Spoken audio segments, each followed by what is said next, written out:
This picture's called Outdoor Classroom because that's exactly what this is. I kind of wish we had this when I was in elementary school, and I've seen this concept a little more in recent years. And this is basically it's a several acre spot of land adjacent to an elementary school. This isn't the one that my kids attend, but it's one on the southwestern side of town that we go to sometimes just because it's something different. And in this particular outdoor classroom, there's all these pathways and short like wooden footbridges and this little pond and a stream, and there's all these living things in nature that the teachers can use to help the kids learn more about the world we live in. And it's great. I really like going there, and it's the kind of thing that you can just go on a Saturday afternoon with the kids and just wander around here, which is what we did when I took this picture.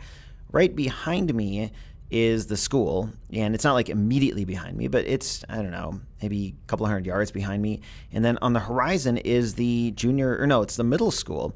And so this is not a remote forest, it's in town, but it's set aside for schooling. I think that's really neat. The foreground, there's this, it looks like a small lake. It's actually just a little stream, but I put my camera really close to the top of the water, and you can see there's this little bit of ice in the very fore part of the foreground. It was kind of cold this day, maybe like mid-30s, and it didn't take too long for this ice to melt, but it was kind of a neat little scene to capture, and it reminded me of another scene I captured a couple weeks ago, and it was called Arcadia. And this picture has a really similar composition to that one. You got these trees going up, these empty trees or barren trees. You got this blue sky. You had a patch of green on the left-hand side, even on both photos.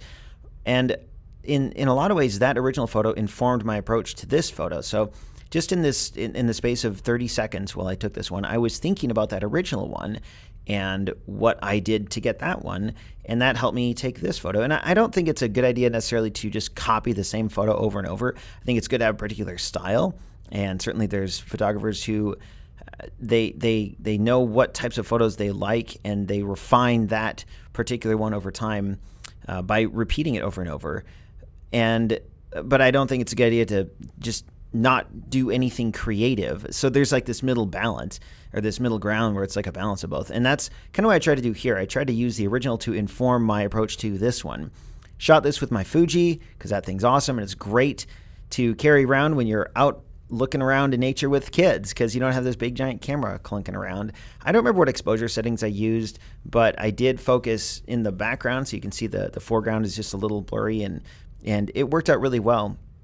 And I kind of like that this is not an accurate representation of reality. I mean, it is. I didn't edit anything in this photo. I didn't take stuff out or anything. But this picture doesn't look like an urban environment with a school, with two schools right nearby. But it's kind of neat that you can do that, where you can choose how to take a picture of something. And in that decision, you're dramatically affecting what the viewers see and interpret, and you're making a lot of decisions as a photographer that really do impact how your viewers interpret the image, and it's important to know that we have that ability as photographers, and I think it's something it's kind of fun to play around with that aspect of photography sometimes.